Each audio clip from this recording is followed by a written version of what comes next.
Ni leo tena nimekuja hapa kukuelekeza jinsi gani utaweza kuweka Windows yoyote kwenye flash disk yako. Na tutaenda hatua kwa hatua, nitakuonyesha jinsi gani unaweza kuweka Windows kwenye flash disk. Na hii Windows unaoenda kuiweka kwenye flash disk itakuwa bootable. Maana yake ni kwamba utaweza kwenda kuiboot kwenye kompyuta ya mtu yoyote, na unaweza kuboot kwenye kompyuta yako ukaweka Windows. Sasa kwa leo nikipenda tuanze kwanza na step ya kwanza ya kujua kwamba tunawezaje kupata application ya kuweza kuweka flash iwe bootable, alafu ndo tutafute ISO. Sasa kwanza tutaanza taratibu kwa pamoja. Kwa mfano hapa tutaandika Microsoft. Kwanza tunaenda kutafuta Windows gani tunataka kuweka. Tutaenda Microsoft Windows, tutaingia Windows hapa kama mnavyoona, type kwenye browser yangu, alafu nitaingia hapa, nitaangalia Experience Microsoft. Hii ni website yao Microsoft. Tutaingia hapa, na kama tunataka kupata Windows tutaweza kupata hapa pia. Kwa hiyo tukaweza compare, tukaandika get Windows hapa. Get Windows, tunataka how to get Windows 10, tunataka kununua Windows 11, lakini sisi tunataka kupata Windows 11. Tutaingia hapa, tutashuka chini, tutatafuta hizi ni requirements zake na jinsi gani ambavyo wewe unaweza kupata details kuhusu na Windows 11 inahusika na nini na kwa nini unahitaji Windows 11. Hizi ni settings. Ukitaka kuangalia hapa kuna updates, kuna check. Hizo zote ni kuhusiana na Windows 11. Sasa kupata Windows yenyewe kama wenyewe, tunabidi tupate Windows iOS. Ambayo Windows iOS kuipata, nitarudi nyuma hapa kidogo kwa urahisi. Hii tuko kwenye website yao ya Microsoft, lakini kuipata Windows yenyewe ISO tutaandika tu hapa download Windows 11.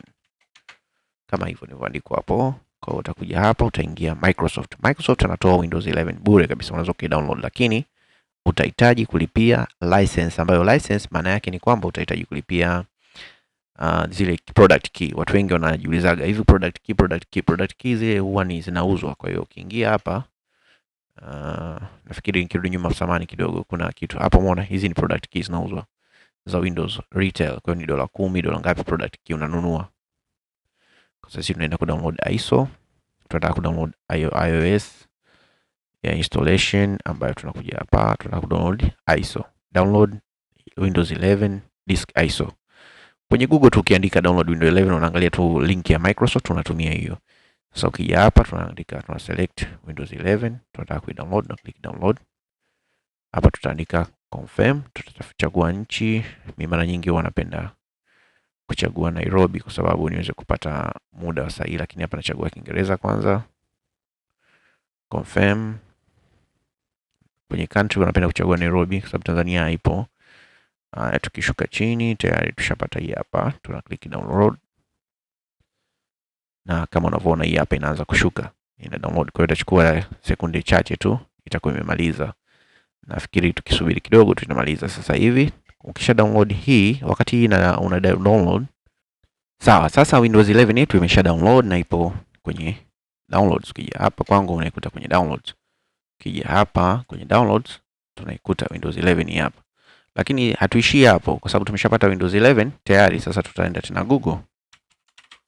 Utaenda Google, utaandika kitu hiki hapa, roof. Bas, utakuta hapa create bootable. Sisi tutaenda moja kwa moja kwenye roofs. Tutachagua hii, inaonyesha maelekezo yote yako hapa jinsi ya kutumia roof, lakini mimi nataka kudownload roof, kwa hiyo na download roof. Haya matangazo tutafunga. Hii hapa ina download roof, na roof imeshamaliza kudownload nafikiri. Nita open roof hiyo hapo. Hii browser nitafunga, sina kazi nayo tena. Inasema nataka kuupdate, hapana kwa sababu nimeconnect kwenye mtandao. Hii hapa roof, na kama unavyoona nimeshasoma kuna hapa flash ya DB 8.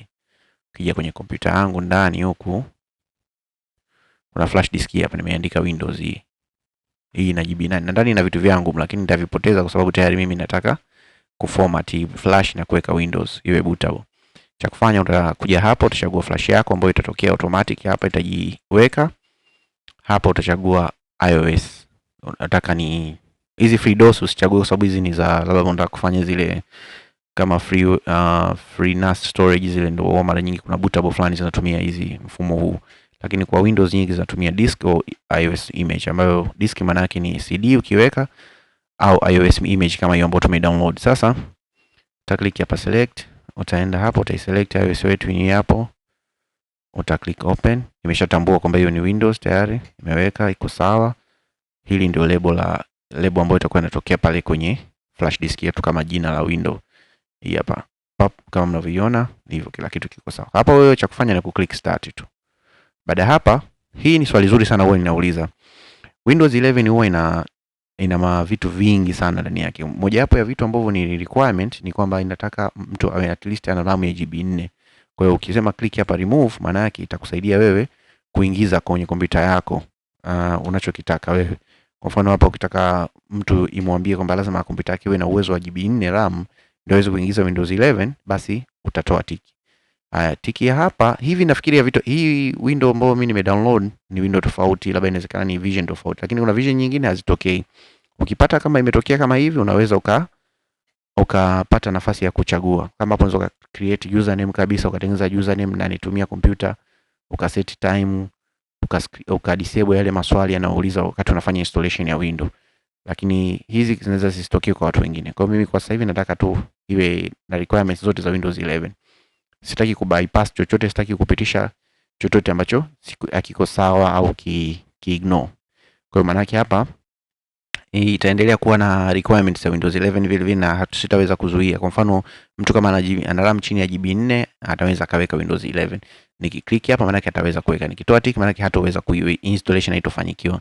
Create username naweza ngatengeneza jina la ataitumia kompyuta moja kwa moja. Kwanza kama mfano nataka kufanya kwenye kompyuta labda zaidi ya 1 au 3, 4, 5, hii ISO nilokuwa nayo mimi ina uwezo hapa nikaandika jina, maana yake kompyuta zote nitazoziweka Windows hii itakuwa na username moja ambayo username ambayo nimeweka mimi. Na hapa kama nilivyosema set region, maana yake ita set nchi, na mimi nimekwambia napenda Nairobi, kwa mimi ningepoma hapa nikiset nchi maana yake ita set values automatic. Hapa unaweza ukaweka disable collection of private question, kwa mfano yale maswali sijui unataka labda upate promotions au upate updates za window, unaweza ukadisable. Lakini kwa sasa hivi mimi hivi vyote nataka viwepo, kwa hiyo nita click okay. Na baada hapo itaniambia itafuta flash yangu yote itakuwa haina kitu, una click okay. Baada hapo inaanza kufanya kazi ya kuinstall hiyo window kwenye flash disk na kuifanya iwe bootable ili wewe baadaye ukaitumia uenda kuboot kwenye kompyuta nyingine. Hapa ita create task kama unavyoona. Haitochukua muda mrefu, nafikiri baada ya muda mfupi itakuwa imemaliza. Hapo itaanza ku write, itacopy ISO. Sasa inacopy mafaili ya ISO. Na hapo inacopy mafaili ya ISO, maana yake itacopy mafaili yote. Inategemeana na speed ya kompyuta yako. Kuna baadhi ya kompyuta zinaweza zikawa ziko speed zaidi na kompyuta nyingine zinaweza zikawa ziko slow zaidi. Kwa hiyo hapa inategemeana na speed ya kompyuta yako na RAM ulokuwa nayo. Tuimpe muda kidogo, hapo inamaliza, itaendelea ku create hayo mafaili, ku copy. Itakopi kwa haraka tu kutokana na kompyuta yangu kidogo ina uwezo jamani. Kwa hiyo itakopi kama unavyoona. Itakopi tu pia muda, itakopi itamaliza muda si mrefu nafikiri. Kama mnavyoona inaanza kwenda speed inaongezeka zaidi na inaongezeka speed. Sasa hivi inaona speed imeongezeka zaidi. Tuipe muda kidogo, speed imeongezeka, nafikiri inaenda mbio kidogo. Sasa hivi inaenda mbio na itamaliza muda si mrefu. Muda si mrefu itakuwa imemaliza. Kwa hiyo hivi kama kuna swali lolote ambao drop comment yako hapo na utaniuliza na mimi nitaweza kukujibu. Hapa ni jinsi gani ya kuweka Windows kwenye flash ikawa bootable iweze kufanya kazi kwenye boot kwenye Windows kwenye kompyuta yako. Okay. Yep, hapo inamalizia kukopi mafaili mengine kama mnavyoona. Itamalizia kukopi mafaili mengine ambayo iko 99 hapo, huwa ina copy kwanza inamaliza ina finalize kabisa. Refresh kidogo hapa. Na hapo imeshamaliza. Ikimaliza inatokea inakwambia ready. Kwa hiyo tayari imeshamaliza. Hapa tunachofanya ni kufunga na kwenda kuiangalia flash yetu, itakuta tayari na mafaili ya Windows. Kwa hiyo flash yetu unakuta tayari mafaili ya Windows na haya hapa ni mafaili ya Windows. Na hii unaweza ukaitumia ikawa bootable. Ukichomeka kwenye kompyuta inakuwa ni bootable tayari. Yep. Nashukuru sana, naomba usisahau kusubscribe channel yetu na karibu sana. Kama una maswali yoyote naomba uniulize kwenye comment nitayajibu. Asanteni na shukuru.